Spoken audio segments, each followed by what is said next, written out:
राधे राधे भक्तों, आज हम सुनेंगे भक्त प्रहलाद और होलिका की कथा। भक्त प्रहलाद को उसके पिता हिरण्यकश्यप ने राम नाम छुड़वाने के लिए अनेकों कष्ट दिए, परंतु अपना उद्देश्य नहीं बदला। भक्त प्रहलाद दृढ़ रहा तो परमात्मा ने उनका पल पल साथ दिया। प्रहलाद को अक्षर ज्ञान तथा भक्ति ज्ञान के लिए उनके पिता हिरण्यकश्यप ने शहर से बाहर बनी पाठशाला में भेजा, जहाँ पर 2 पाधे, एक साना तथा दूसरा मूर्खा पढ़ाया करते थे, धर्म की शिक्षा दिया करते थे। हिरण्यकश्यप के आदेश से सबको हिरण्यकश्यप हिरण्यकश्यप नाम जपने और करने का मंत्र बताने थे। कहते हैं कि राम विष्णु नाम नहीं जपना है या अन्य किसी भी देवता का नाम नहीं जपना है। हिरण्यकश्यप ही परमात्मा है। प्रहलाद भी अपने पिता का नाम जाप करते थे। यदि कोई हिरण्यकश्यप के स्नान पर राम राम का अन्य नाम जो प्रभु के हैं जाप करता मिल जाता तो उसे मौत की सज़ा सबके सामने दी जाती। पाठशाला के रास्ते में एक कुम्हार ने मटके पकाने के लिए आव में रखे थे, लकड़ी तथा उपलों से ढक रखा था। सुबह अग्नि लगानी थी। रात्रि में एक बिल्ली ने अपने बच्चे उसी आव वाले मटके में दे दिए, एक मटके में रख दिए। प्रातःकाल बिल्ली अन्य घर में भोजन के लिए चली गई। कुम्हार ने आवे को अग्नि लगा दी। आग प्रबल होकर जलने लगी। कुछ समय पश्चात बिल्ली आई और अपने बच्चे को आपत्ति में देखकर म्याऊं म्याऊं करने लगी। कुम्हार को समझते देर नहीं लगी। वह भी परमात्मा से अर्ज करने लगी और रोने लगी, हे प्रभु, हे राम, हमारे को महापाप लगेगा, इस बिल्ली के बच्चों की रक्षा करो। बार बार यह कहकर पुकार कर रही थी। उस समय भक्त प्रहलाद उसी रास्ते से पाठशाला जा रहा था। कुम्हारी को रोते हुए देखा तो उसके निकट गया और हे राम, हे विष्णु भगवान, हे परमेश्वर, इन बिल्ली के बच्चों को बचाओ, हमारे को पाप लगेगा, कह रही थी। प्रहलाद ने उस माई से कहा कि हे माता, आप राम का नाम मत कहो, मेरे पिताजी का नाम लो, नहीं तो आपको मार डालेगा। कुम्हारी ने बताया कि इस आवे में बिल्ली के बच्चे रह गए हैं, हमारे को पाप लगेगा। भगवान से इन बच्चों की सुरक्षा के लिए प्रार्थना कर रही हूँ। इस भयंकर अग्नि से राजा हिरण्यकश्यप नहीं बचा सकते, परमात्मा ही बचा सकते हैं। प्रहलाद भक्त ने कहा, माई, जब आप घड़े निकाले तो मुझे बुलाना। ऐसी शीतल हवा चली कि अग्नि बुझ गई। कहते हैं कि 1 महीने में आवे में रखे घड़े पकते थे। उस समय 2 दिन में आवा पक गया। प्रहलाद भक्त को बुलाकर आवे से मटके निकाले गए। जिस घड़े में बिल्ली के बच्चे थे वह घड़ा कच्चा था। बिल्ली के बच्चे सुरक्षित थे, अन्य सब घड़े पके हुए थे। यह दृश्य देखकर प्रहलाद ने मान लिया कि ऐसी विराट परिस्थिति में मानव कुछ नहीं कर सकता, परमात्मा ही समर्थ है।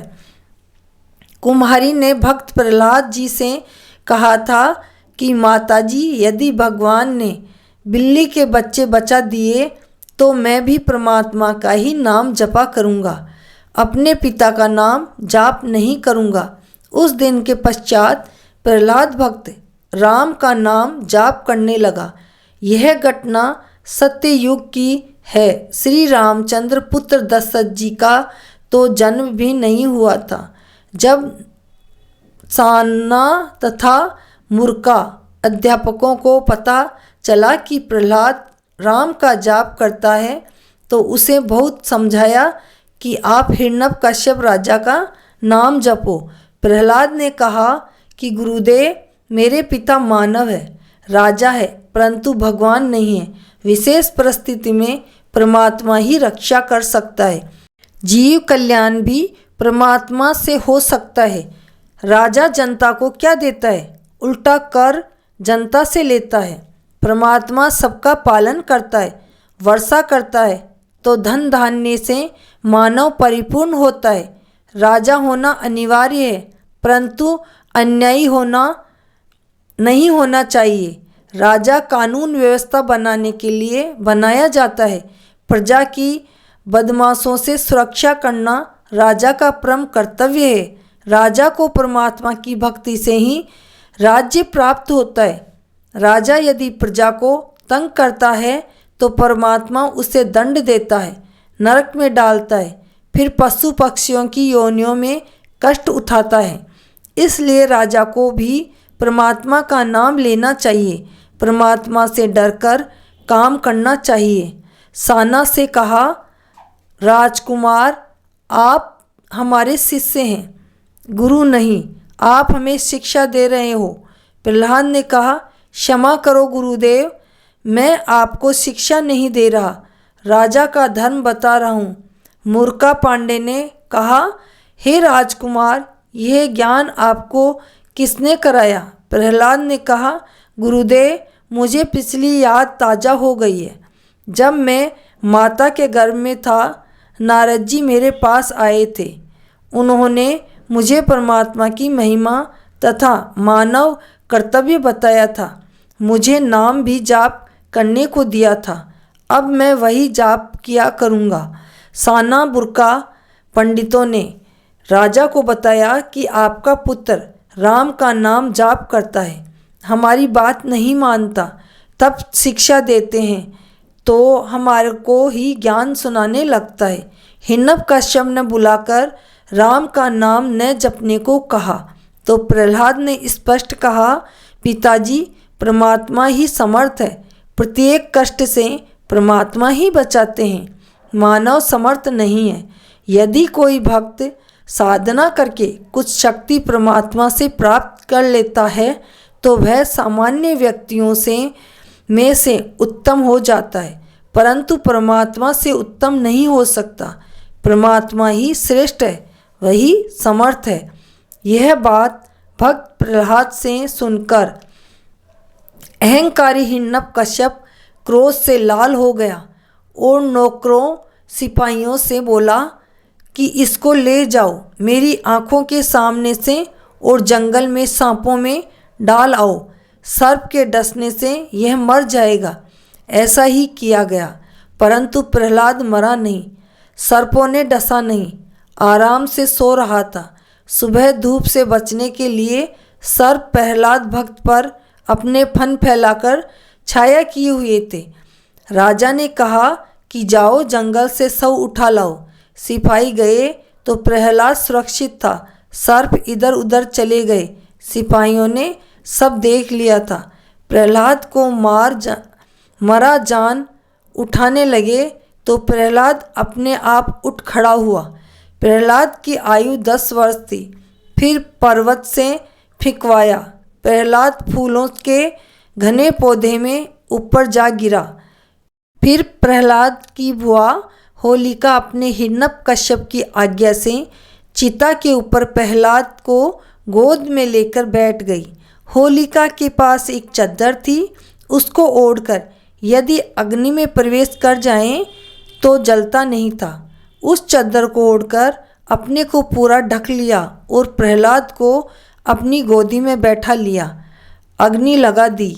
परमात्मा ने शीतल पवन चलाई, तेज आंधी आई। होलिका के शरीर से चद्दर उड़कर भक्त प्रहलाद को पूरा ढक लिया। होलिका जलकर राख हो गई। भक्त प्रहलाद को आँच नहीं आई। प्रहलाद जी का विश्वास बढ़ता चला गया।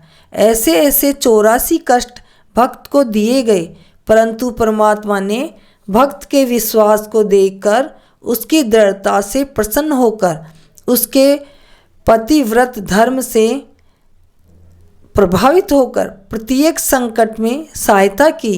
हिरण्यक कश्यप ने श्री ब्रह्मा जी की भक्ति करके वरदान प्राप्त कर रखा था कि मैं सुबह मरूं, ना शाम मरूं, दिन में मरूं, न रात्रि में मरूं, बाहर महीने में से किसी में ना मरूं, न अस्त्र से न शस्त्र से मरूं, पृथ्वी पर मरूं, न आकाश में मरूं, न पशु से मरूं, न पक्षी, न कीट से मरूं, न मानव से मरूं, न घर में मरूं, न बाहर मरूं। हिरण्यकश्यप ने प्रहलाद को मारने के लिए एक लोहे का खंभा अग्नि से गर्म करके तथा तपा कर लाल कर दिया।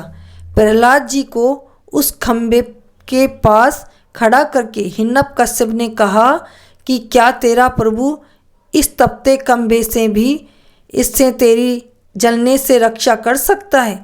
हजारों दर्शक यह अत्याचार देख रहे थे। प्रहलाद भक्त भयभीत हो गया कि परमात्मा इस जलते खंभे में से कैसे आएंगे। उसी समय प्रहलाद ने देखा कि उस खंभे पर बालू कीड़ी भूरे रंग की छोटी छोटी चींटियाँ पंक्तियाँ बनाकर चल रही थी, ऊपर नीचे आ जा रही थी। प्रहलाद ने विचार किया कि जब चींटियाँ नहीं जल रही तो मैं भी नहीं जलूँगा। हिरण्यकश्यप ने कहा, प्रहलाद इस खंभे को दोनों हाथों से पकड़ लिपट जाओ, देखूं तेरा भगवान तेरी कैसे रक्षा करता है। यदि खंभा नहीं पकड़ा तो देख यह तलवार इससे तेरी गर्दन काट दूंगा। डर के कारण प्रहलाद जी ने परमात्मा का नाम स्मरण करके खंभे को पकड़ने के लिए हाथ बढ़ाया। उसी के अंदर से नरसिंह रूप धारण करके प्रभु प्रकट हुए। हिरण्यकश्यप भयभीत होकर भागने लगा। नरसिंह प्रभु ने उसे पकड़कर अपने गोडों पर यानी घुटने के पास हवा में लटका दिया। हिरण्यकश्यप चीखने लगा कि मुझे क्षमा करो, मुझे क्षमा कर दो, मैं कभी किसी को नहीं सताऊंगा। तब प्रभु ने कहा, क्या मेरे भक्त ने तेरे से क्षमा याचना नहीं की थी? तूने एक नहीं सुनी। जब तेरी जान पर पड़ी तो डरने लगा। अपराधी देख, न मैं मानव हूँ, न पशु हूँ, न आकाश है, न पृथ्वी है, न सुबह है, न शाम है, न 12 महीने, यह 13वां महीना है। हरियाणा की भाषा में लोंद का महीना कहते हैं। न अस्त्र से न शस्त्र मेरे पास है। घर के दरवाजे के मध्य में खड़े थे, न घर में न बाहर हूँ, अब तेरा अंत है। यह कहकर नरसिंह भगवान ने उस राक्षस का पेट फाड़कर आंतें निकाल दी और जमीन पर उस राक्षस को फेंक दिया। प्रहलाद को गोद में उठाया और जीभ से चाटा। उसी नगरी का राजा प्रहलाद बना।